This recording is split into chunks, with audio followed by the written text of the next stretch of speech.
E aí, queridezas, então vamos para a nossa última aula do ano, capítulo 16, Genética na Atualidade. E esse não vai ter slide, esse vai ser só uma conversa, já que é o último também, né? Então mais tranquilo.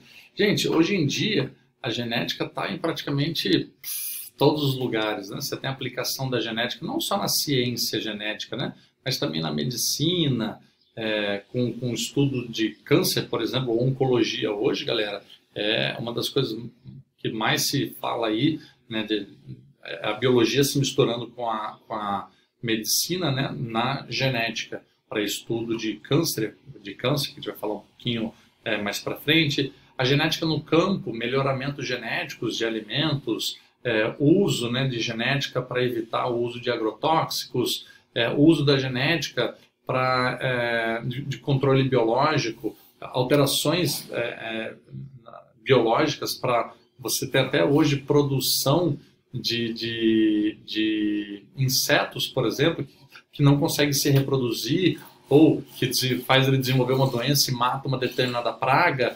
Então, sim, tem muita coisa que hoje que a biotecnologia está envolvida.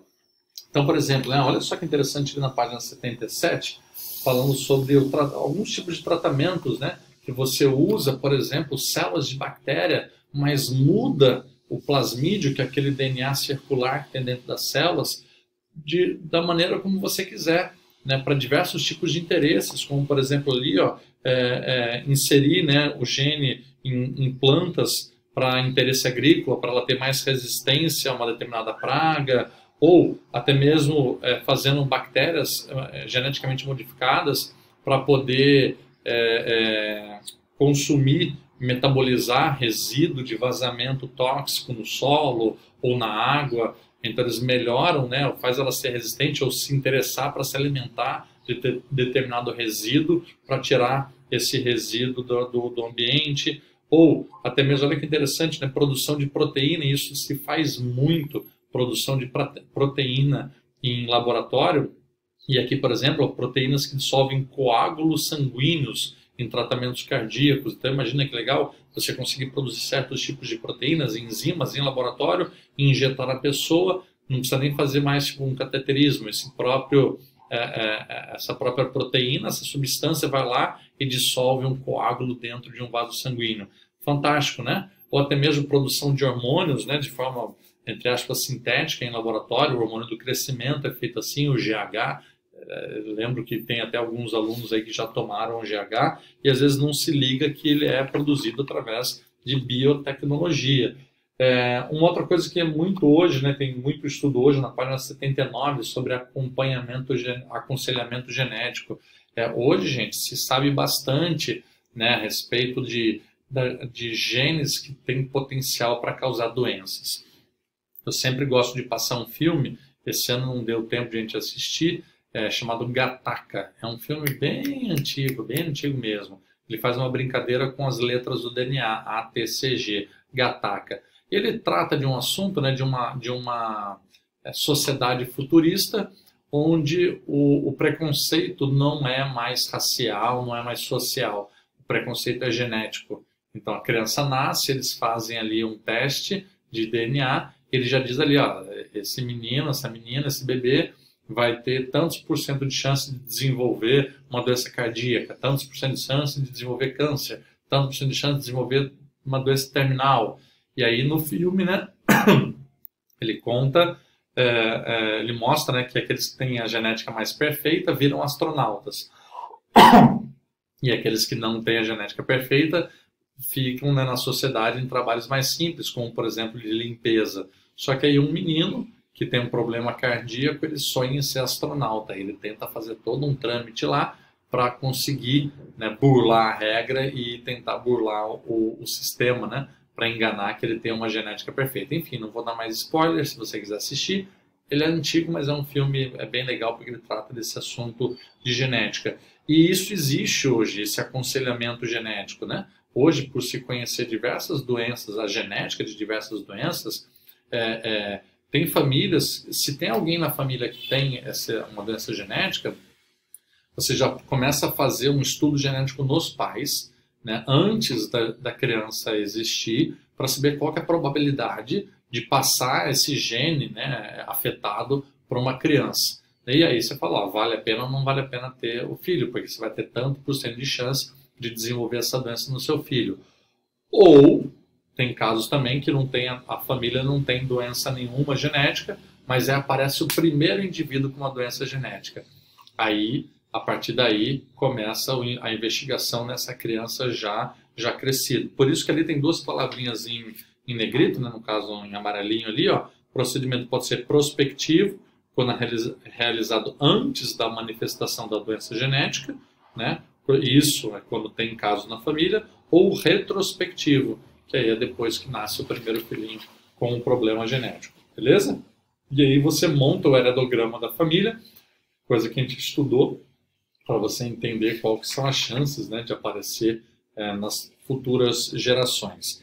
E na página 80 tem um caso interessante lá da Angelina Jolie, né, que foi bem recente. Ela fez uma mastectomia total, retirou as duas mamas, né? Por que ela fez isso? Porque na realidade a mãe dela desenvolveu um câncer que levou ela à morte e identificaram qual que era o gene que causou esse câncer agressivo na mãe dela. Tá até aqui, é o BRCA1. E ela fez esse teste genético e descobriu que ela era portadora dessa anomalia genética também. Então, o que foi aconselhado a ela? Qual foi o aconselhamento genético? Você pode fazer alguns tratamentos, né? Você pode fazer algo preventivo, de fazer, né, a mamografia todo ano para tentar pegar o câncer no início, ou você também pode fazer, né, a retirada das suas mamas, porque pode ser que algum dia você tenha. E ela optou por retirar, por de fato fazer a mastectomia total. Foi um negócio agressivo, né? Mas é decisão do paciente, né? Então, para ela não ter, né, prevenir, não ter nenhum problema no futuro, então ela decidiu fazer essa retirada da mama, né? Graças, né, a estudos genéticos, graças à genética hoje, né, conseguir fazer esse catálogo. E isso, gente, existe um banco de dados mundial. Os hospitais, hoje, principalmente públicos, eles alimentam um banco de dados que quando a pessoa desenvolve o câncer, né, eles indicam hoje fazer um teste genético para saber, né, por que a pessoa desenvolveu, tentar descobrir algum gene, alguma mutação genética, e quando eles acham, eles colocam isso num banco de dados. Aí se uma pessoa lá no Japão, por exemplo, né, descobre, faz um teste genético também, ela vai ver quantas pessoas no mundo tiveram um problema por ter aquele mesmo gene, aquela mesma mutação genética dela. Então, por exemplo, ela descobriu lá uma mutação no gene X, né, um exemplo, gene XABC. E aí ela vai ver lá, bom, pessoas que também têm essa mutação genética no gene XABC desenvolveram o quê? E aí você consegue ver, né, se tem probabilidade de desenvolver um certo tipo de câncer, de doença, e por aí vai.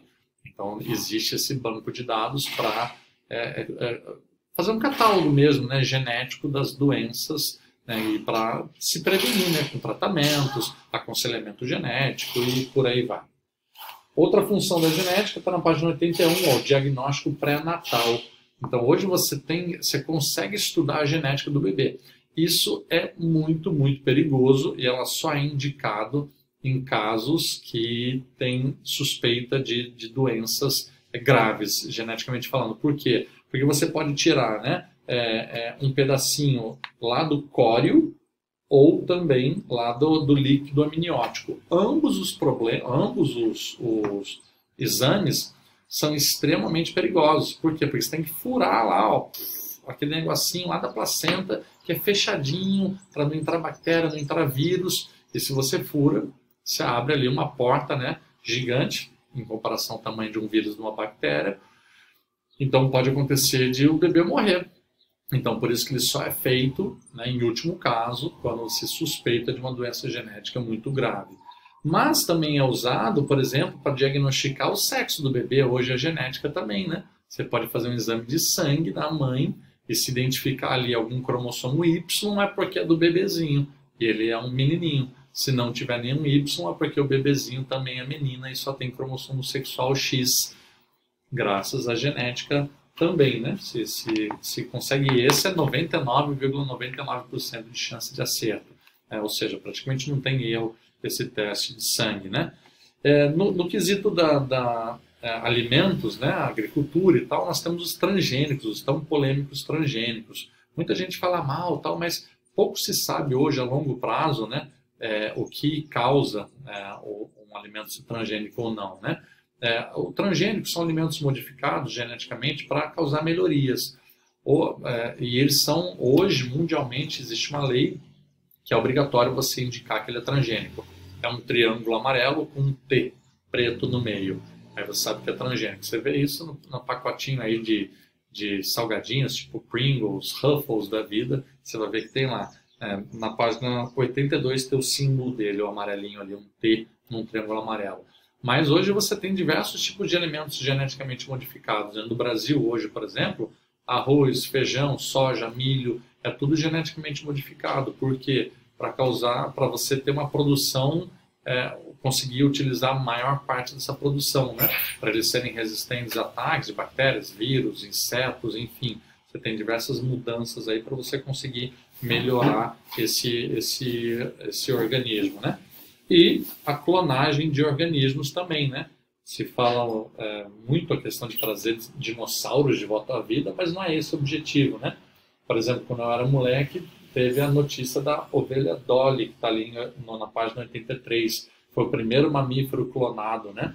E com isso eles tentam estudar para tentar cada vez mais clonar animais maiores até chegar no ser humano, né? Mas até hoje não foi possível fazer clone humano. Porém, de animais já conseguiram alguns, mas é muito difícil. Nenhum deles assim chega de forma saudável à vida adulta, né? Mas assim, né? Esse estudo se justifica muitas vezes para tentar criar até mesmo órgãos em laboratório, né? Com esse estudo genético para tentar multiplicar células em laboratório e conseguir, imagina, não precisar mais de doadores de órgãos, né? Se você conseguisse fazer esses órgãos aí no laboratório, né? E com o conhecimento do genoma humano, né, você tendo um mapeamento genético humano, você consegue prevenir um monte de problemas. Claro que isso esbarra numa outra ciência, chamada bioética, que também, né, dá uma podada. Você não pode mexer em tudo, não pode fazer qualquer coisa com a genética, principalmente humana, porque poderia ser usado para um monte de coisa ruim. Então nós temos a bioética, que é a ciência que dá uma segurada nisso aí. Por exemplo, células-tronco embrionárias não podem mais ser usadas já há muito tempo, porque você tem que matar um embrião para retirar essas células-tronco. E diziam que era para tentar, né, teste neurológico, fazer coisas neurológicas, e não vingou. E a biotecnologia cortou porque você tinha que matar o embrião. E por último, a biotecnologia e sustentabilidade. A gente vai estudar esse assunto mais a fundo no ano que vem. A gente vai ver biorremediação, você usar técnicas, né, biológicas para você remediar ou para você melhorar um ambiente, né? Então você tem diversas formas de fazer isso, mas na realidade a gente vai estudar mais a fundo no ano que vem. Beleza? Galera, e assim a gente encerra então essa apostila e encerra também o ano. Uma pena a gente se despedir aí pelo vídeo, né? Mas não teve como. Ainda estou em recuperação, mas ó, foi muito bom estarmos juntos. Quem sabe na semana que vem, de repente, a gente consegue ver alguns de vocês ainda, ou se não, o ano que vem. Boas férias, se cuidem. Beijão do Titio Pinto. Até mais.